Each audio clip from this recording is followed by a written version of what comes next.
Okay, so I really enjoyed this morning, and I hope you do as well. And it's going to continue now because we are having the pleasure to host Bart Lambrecht. He's a professor of pulmonary medicine at the University of Ghent in Belgium, and he's head of the Inflammation Research Center in the same university.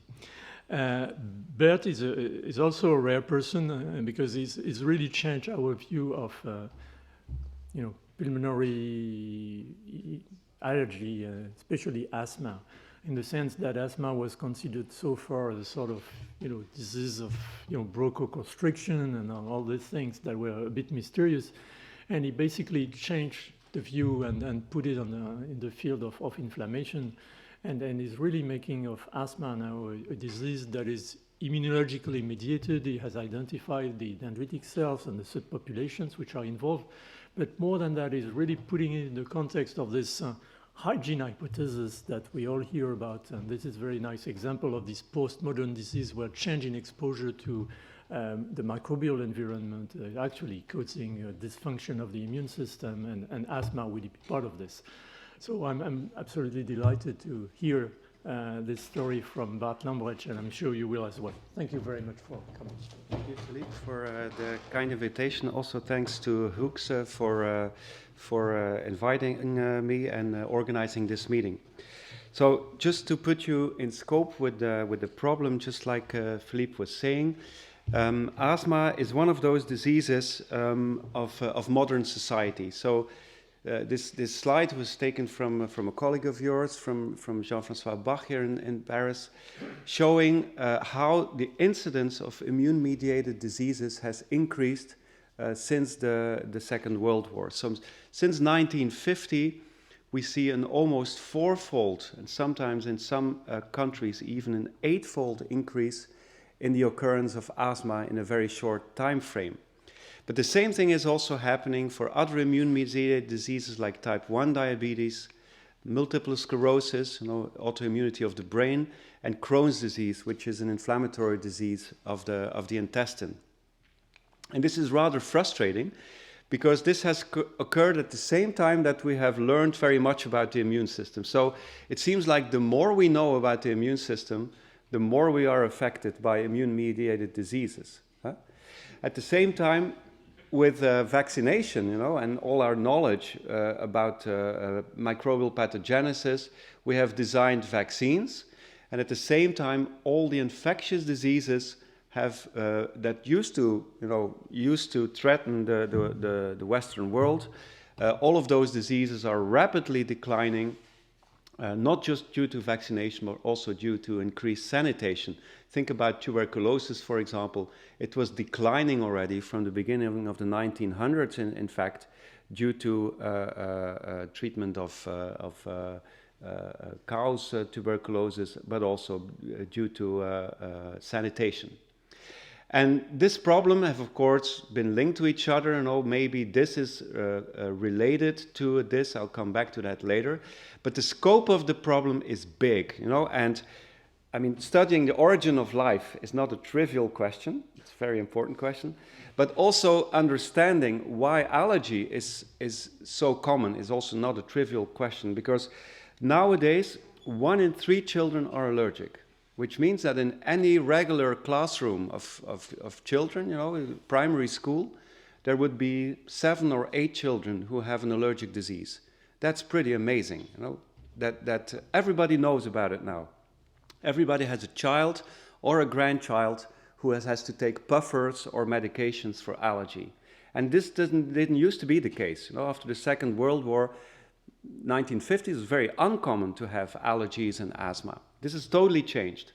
1 in 8 children have clinical asthma, requiring medication and often ending up in hospital.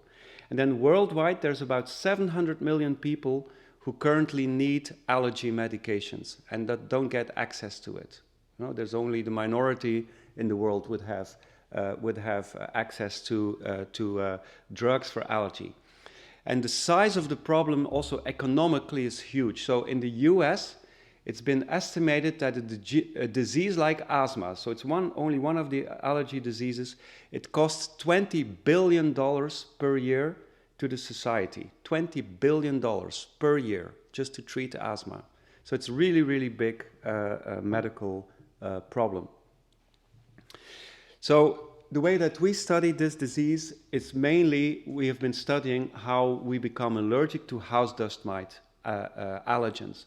And house dust mites are in French, that's acariens, les acariens.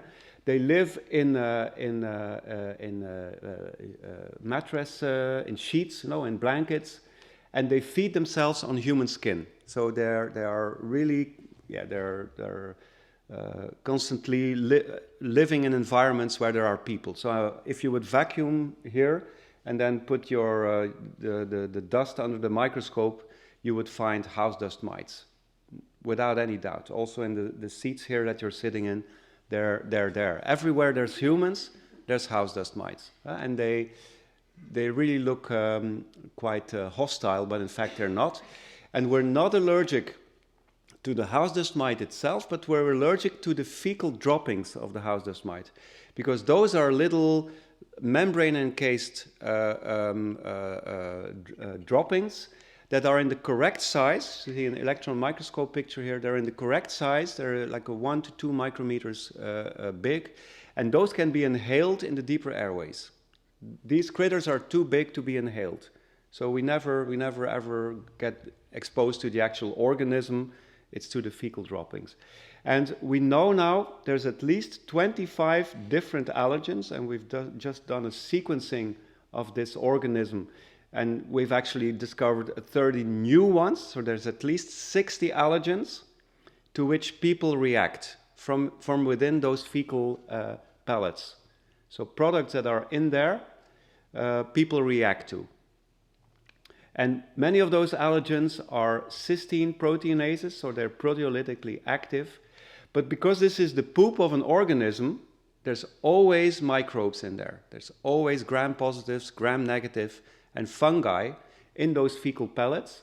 And very likely, those things that we inhale together with the allergens are also the reason why we are allergic to this stuff, because this is providing the trigger for recognizing intrinsically harmless proteins from those bugs. And for example, the way that the house dust mite feeds on human skin, it uses a symbiont, a fungus, that provides the enzyme that can cleave human keratin. And this is how they can feed on human skin. So inevitably, you will also inhale fungal material in those fecal pellets. And for a long time, people used to think that the major portal of entry is the airways, because a lot of allergy is in fact asthma, and this is respirable material. So people thought, that's going to be the natural route of sensitization to become allergic. However, there were a few studies in the beginning of 2000 that actually showed that the genetics for becoming allergic have nothing to do with airways, because a lot of the proteins that were identified with SNP, with genetic polymorphism studies, to be associated with allergy development, many of those proteins were not expressed in the lungs at the first place, but they were expressed in the skin. And it appears now that one of the major risk factors for becoming allergic to house dust mite is defective skin barrier function.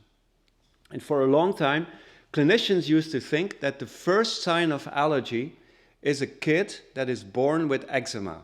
So if you have children in the first 2 months of life who have red arm folds, in the elbows and the knees, if they were red, they said, oh, your child is already allergic. It's a sign of allergy.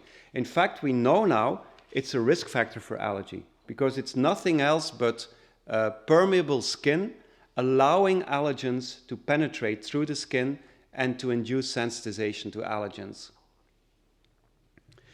So how does asthma look like under a microscope? So this is a biopsy from a healthy individual or from an asthmatic individual, and you will see that the airways are inflamed. I think there's beyond doubt. You see that the red blood cells here accumulate in vessels. There's eosinophils here. See, there's eosinophils sitting here. And then there's structural remodeling of the airways. And you see this very nicely here. The basement membrane here, where the epithelium is sitting on, is much thicker than it is in the healthy condition. So here you hardly see the basement membrane. Here you see this, it's been estimated to be 7 to 10 micrometers thick basement membrane. And then you also see that in the airways, in the mucosa, there is overproduction of mucus. So asthma, and Philippe was giving me too many credits. I mean, I didn't invent the fact that asthma was an inflammatory disease. Now, this is a concept that has been starting to come up, 30 years ago, that asthma is an inflammatory disorder. But people have never understood how inflammation would be controlled and how it would be induced in response to harmless antigens, because this is how you have to see it. We're inhaling grass pollen or tree pollen or poop of house dust mites. This is not invasive to us. This is intrinsically harmless, yet still we mount an immune response to those triggers. And that's been a big question in the field. How can that happen? So what is the immunology behind this asthma inflammation, or for any form of allergy, if you will? There's been a central role attributed to a particular subtype of lymphocytes called Th2 lymphocytes. They are CD4 cells that produce IL-5, interleukin-5, and interleukin-5 is the prime cytokine driving the development of eosinophils from the bone marrow, and then those eosinophils get activated in the tissues, and then the eosinophils will degranulate and release all kinds of toxic components. The reason why we have eosinophils is to fight off helminth infection, and in fact this is a response that looks like an anti-helminth response. So asthma is eosinophilic. It releases the large extracellular toxins that can kill large extracellular parasites. It's very damaging to membranes, and it basically denudes your basement membrane of epithelial cells. All of this stuff is very, very toxic, causing epithelial damage, typical of asthma. And then the Th2 lymphocytes also make IL-4 and IL-13, and this will drive goblet cell metaplasia, so overproduction of mucus. And in fact, the overproduction of mucus, this is why people still die of asthma.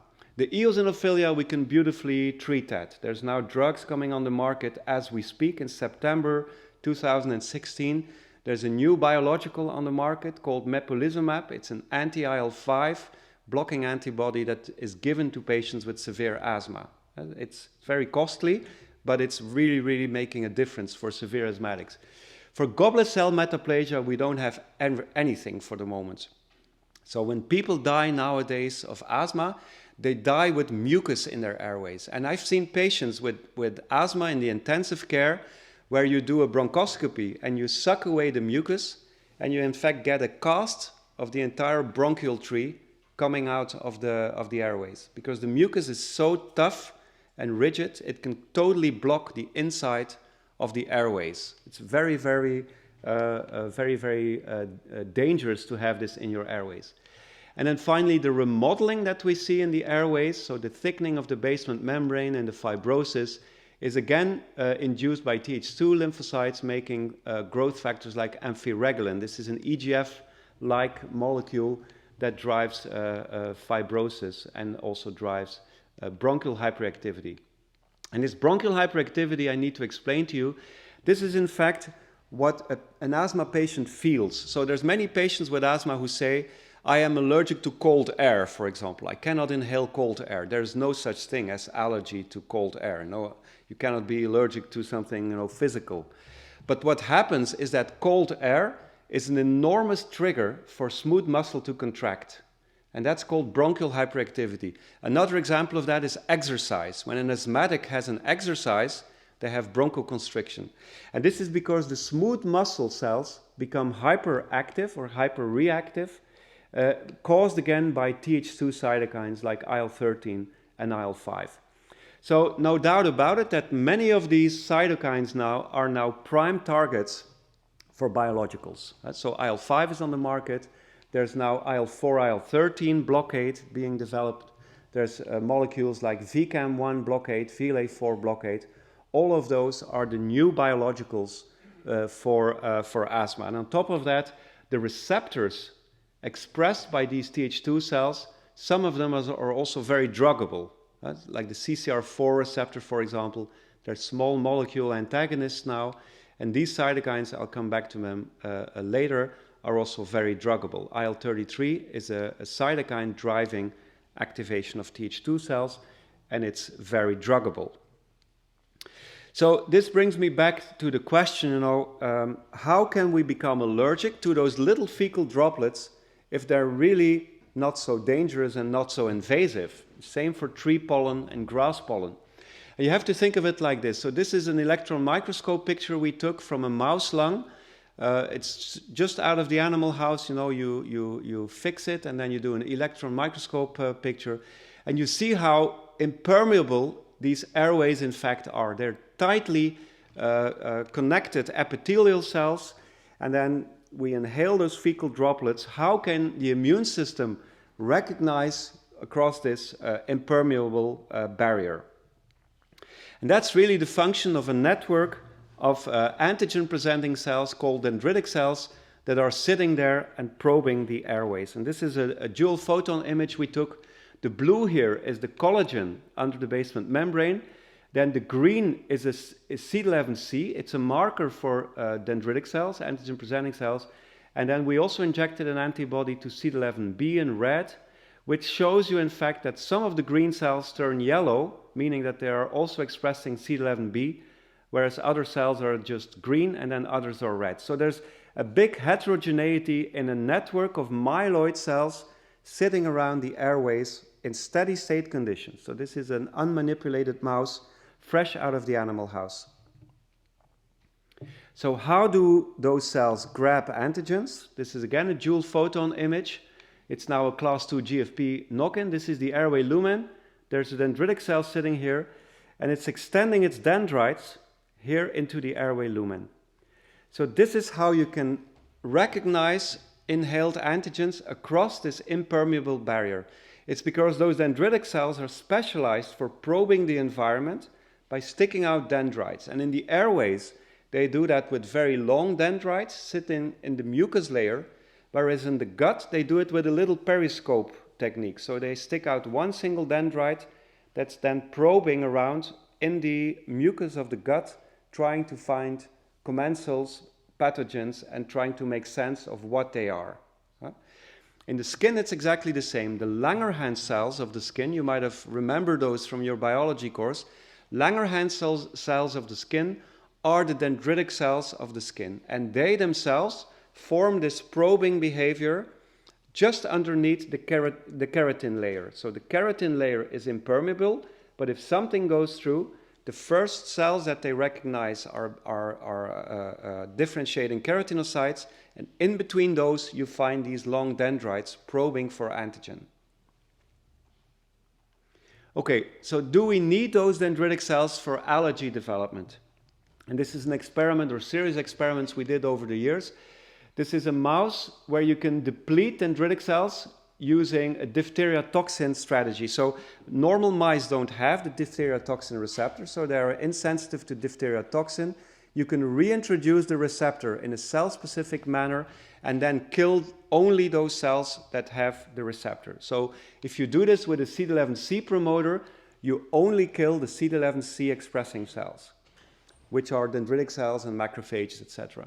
So we did this when mice received a first injection of house dust mite intranasally, and then we depleted dendritic cells by giving an intraperitoneal injection of diphtheria toxin, followed by house dust mite challenges to the nose.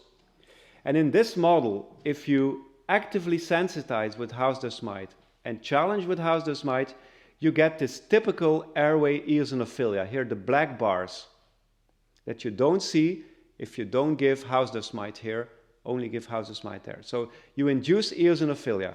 And you also induce these typical cytokines, interleukin-5 and interleukin-13. But if you deplete your dendritic cells during this sensitization, this response fails to develop. And this is showing effectively that dendritic cells are required for allergy to develop. But there's an intrinsic problem with this strategy, like we did it over the years, is that CD11C is expressed on many subsets of cells in the body. So this is really a bewildering complexity of the different cells, and this is too much, I think, for this audience. But suffice it to say that there are now 4 subtypes of dendritic cells that have been described. You can compare it a little bit with the T-cell biology field. In the 60s, the first thing they did is they discovered thymocytes, and then, 5 years later, people said, you're crazy if you're dividing thymocytes, But you can only understand how thymocyte development works if you can separate them into double negatives, double positives, single positives, etc. The same with T cells. Initially, we had CD4 T cells, and then the Th1, Th2 concept came, and then Th17 Tregs came, and now, they have this plethora of cells which really exist. And when do you know that they exist is when you find transcription factors that are master regulators of development. And this is what's happening now to the dendritic cell field. So you have conventional dendritic cells split up in 2 populations. You have plasmacytoid DCs, and you have monocyte-derived DCs. And there's a bewildering complexity in the field. Everybody has his favorite marker combination. So this is really, really bad, because you cannot compare what people are saying in the gut with what people are saying in the skin and what people are saying in the lungs. Very complex, And then even within the lung field, somebody would use, Langerin to identify this subset, and then another group would use CD24 as a favorite thing. So suppose you would do that with T cells, it would not work, right? Everybody knows if you look at T cells, you start with CD3, CD4, CD8, and then within the CD4s, you go on with your subtype, within the CD8 the same. So based on this idea, and to reduce complexity, we have recently collaborated with 3 big dendritic cell labs, and we've looked in all species, in all organs, so not all species, of course, but we've looked at humans, mice, rats, monkeys, sheep, bats even. So we've looked in a big variety of species to see whether we can find a unifying gating strategy that would work in every tissue. And I think we have come up to a consensus that we presented already a few times to larger audiences, and I think this will be the new gating strategy where everybody should move into. So the first thing, again, you can read the primary papers. They're just out this week in Immunity, actually. The first thing you do is you have to be sure that you're not looking at macrophages, because macrophages closely resemble dendritic cells. So you put a gate based on the Fc gamma receptor, CD64, and F480, and double positive cells are macrophages. You can subdivide those as well. I won't go into detail there. And then you use class 2 expression. Remember the long dendrites I showed you, they were class 2 positive, excluding T and B cells and granulocytes. And then within this gate, you use CD11C, but that's not enough. You also need to add a new marker called CD26, because CD11C doesn't work in every organ and it doesn't work in every species. So by adding CD26 and gating on double positive cells, you will actually get a beautiful DC gate, and then within this gate, we use XCR1 and SERP alpha, or CD172, to separate the 2 subsets. This works in every organ, every species. It's really, really very nice. And then to make our point that it's really a lineage, you can also look at the lineage-defining transcription factors, and in fact, those guys are IRF4 high, and those guys are IRF8. And the new terminology that's increasingly seen in the field is to call those CDC1, and those are CDC2. It's very easy to remember. Just remember what CD8 cells are for MHC1 and what CD4 cells are for MHC2. This is how I remember it. As CDC1 will induce cross-presentation, CD8 responses, MHC1 responses, call it DC1. DC2 is mainly CD4 responses. It's a MHC class 2 presentation. And the good thing is that also here the IRF4 is like CD4, IRF8 is like CD8. You know, this is how you can remember it. There's a mnemotechnic. If you teach immunology, you have to say MHC1 times CD8 equals MHC2 times CD4. This is how you can remember your restriction. You know, it's 2 times 4 is 1 times 8, right? The same for here. Remember it like this. This is going to be the new gating strategy. And the cool thing is, this is so robust and reproducible that you can use a machine learning algorithm to throw it on your sample, all your samples that you have across all organs, and without any manual gating, the machine learning algorithm will do the gating for you. And this is the example of this. So these are all the organs of a mouse that we looked at, but the same is done in humans in this paper here. You just ask the algorithm without manual gating, you know, organize the populations, a self-organizing map. And then you see that in all organ, it's projecting this population. And if you ask where are those populations, you can get a beautiful separation across all organs for your dendritic cells. So we're totally moving into this, into automated gating of samples, because flow cytometry gating is an erratic process. It's really based on belief more than on hard data. But with the machine learning algorithm, it's the hard data that talk for themselves, and then you analyze your samples based on a self-organizing map algorithm. And now that mass cytometry is available with 80 parameters on one cell, and the regular flow cytometers within 2 to 3 years will be 30 colors.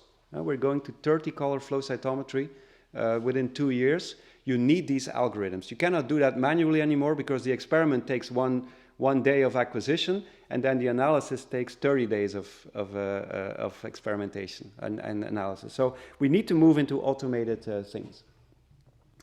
So with this now at hand, this good separation, you can also ask the question, which of those DCs is now sufficient if you expose an animal to house dust mite, and then you sort the subsets from the mediastinal lymph nodes 3 days after exposure, which of those dendritic cells can actually transfer the disease to another animal? And there it's very clear that only the CDC2s can transfer the disease, and the monocyte-derived dendritic cells can transfer the disease. So this is shown here in terms of eosinophilia. And then the CDC1s, which are the cross-presenting DCs, they do not transfer allergic asthma. So to summarize this part of my talk, in fact, what is happening when you inhale antigens is that the antigen is taken up by the dendritic cells sitting in this network around the airways, and then the CDC2s migrate to the draining lymph nodes, where they will activate naive T cells, and we can study this very nicely. This is a new TCR transgenic that we generated for house dust mite. You see these very nice divisions here in the mediastinal lymph nodes. And then the dividing T cells go back to the periphery. As divided cells, they end up in the periphery, and it's mainly the monocyte-derived DCs that will re-stimulate those effector T cells. I didn't show the primary data, but it's actually in those articles.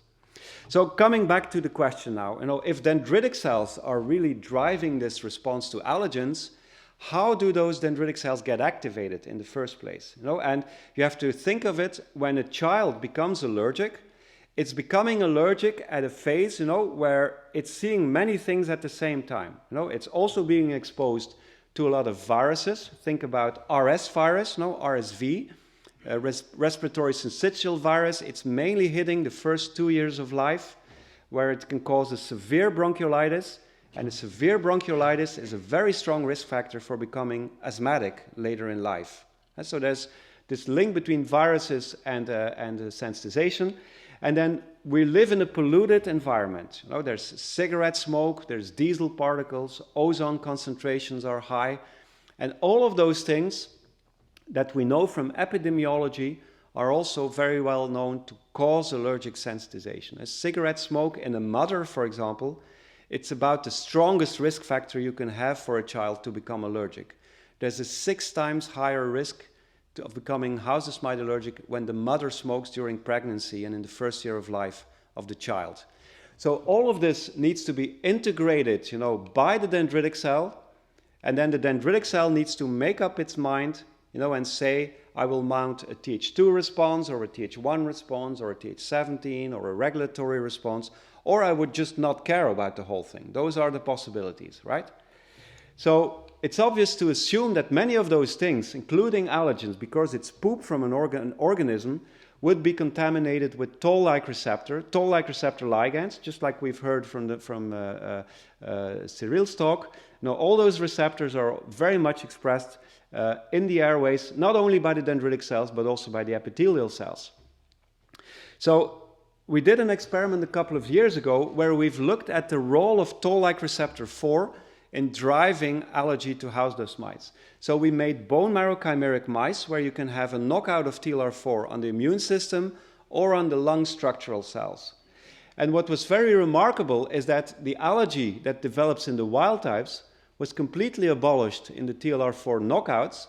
But what was a bigger surprise to us, that you need TLR4 on the structural cells, because there's no asthma development when the radioresistant cells lack TLR4, but you don't need TLR4 on the immune cells. Allergy still develops.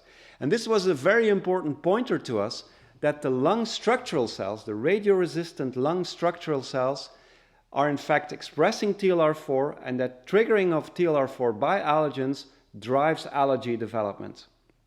And we've done a lot of experiments. I won't go into the experimental details.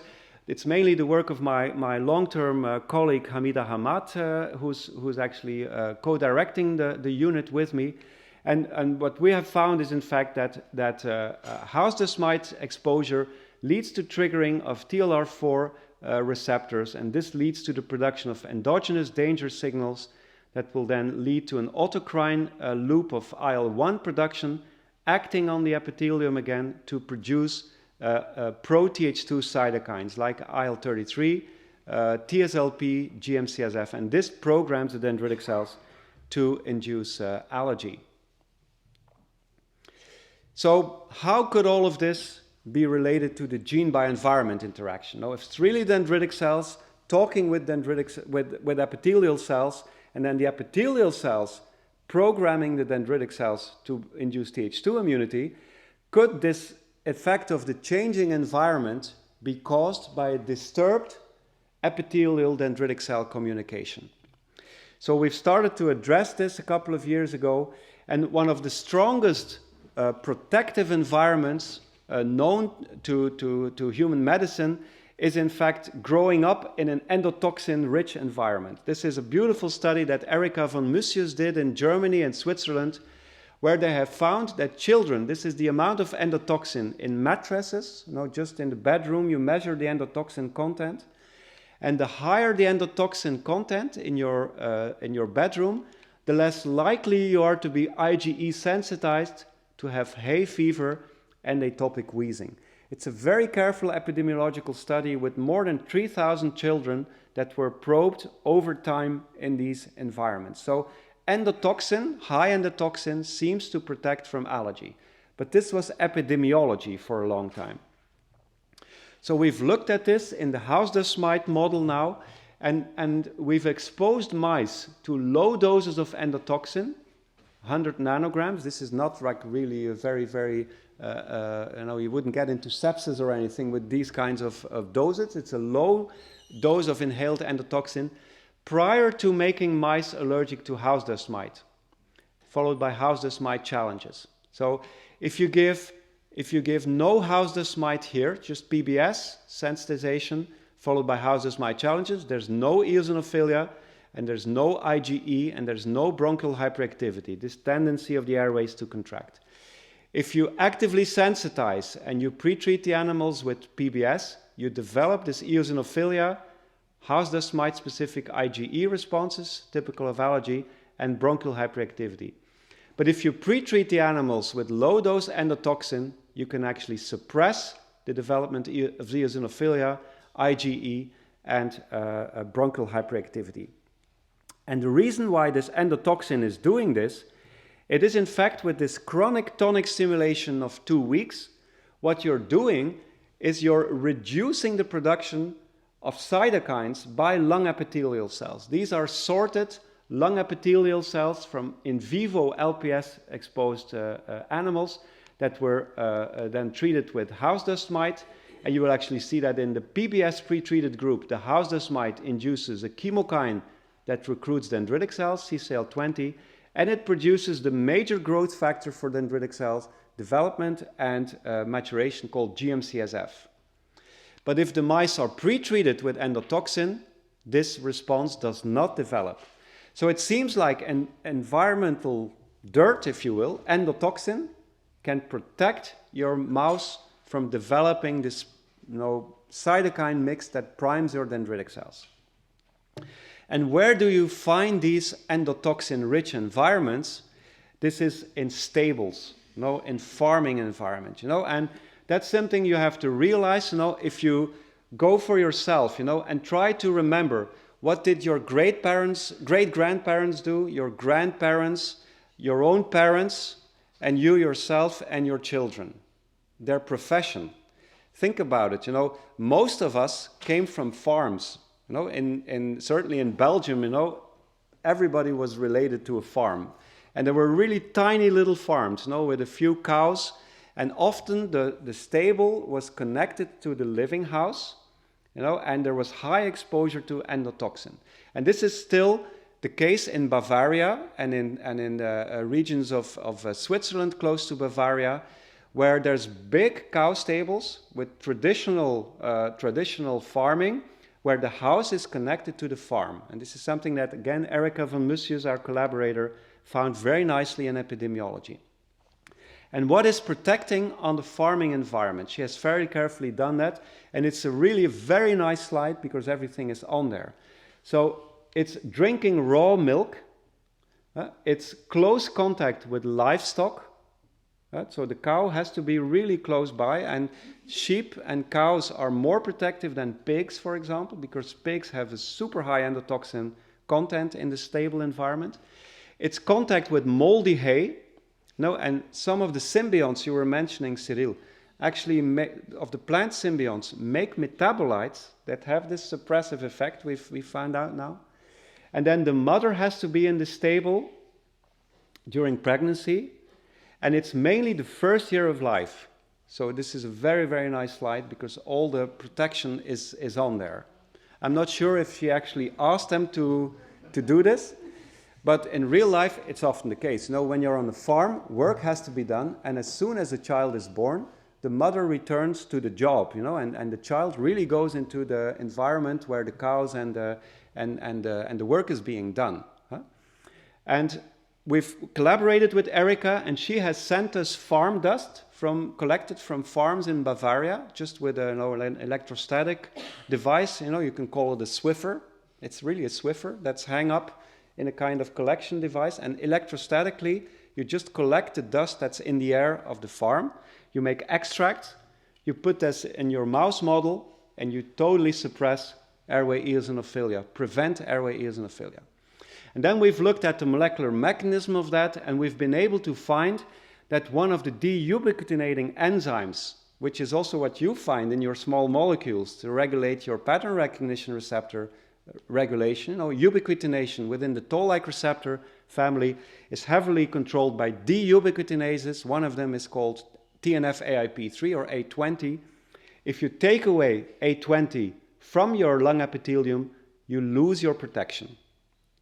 I won't explain exactly how it works, but suffice it to say, we also took this to a translational approach and again collaborated with Erika, where she was following children growing up on farms from birth onwards, and most of those children are protected when you're on a farm. But the children who still develop allergy when they're on a farm, when they grow up on a farm, they had a polymorphism of A20 that's inactivating the A20. And it's the same A20 polymorphism that's also associated with lupus and with Crohn's disease. So it's very likely that there's gene by environment interaction that we see in allergy development has something to do with the airway epithelium. And I think if there's one thing I would like you to remember from my talk, is that the hygiene effect has been explained too much from the immunology perspective, because this is how you do it in epidemiological studies. You cannot go sample airways from patients when you do a big epidemiology study. The best you can do is take a blood sample, maybe 1, maybe 2 or 3 shots if you're allowed to do so ethically. So there's been a heavy bias on the hygiene hypothesis for direct effects on immune cells. What I would like to propose is that the hygiene effect can also affect our structural cells and the way that our structural cells react to the environment. Do I have still time, some time, Philippe, or I can stop here? I'll stop here. So I'll summarize that. I've summarized it, right? Okay. There's a problem with PowerPoint. So thanks a lot for your attention.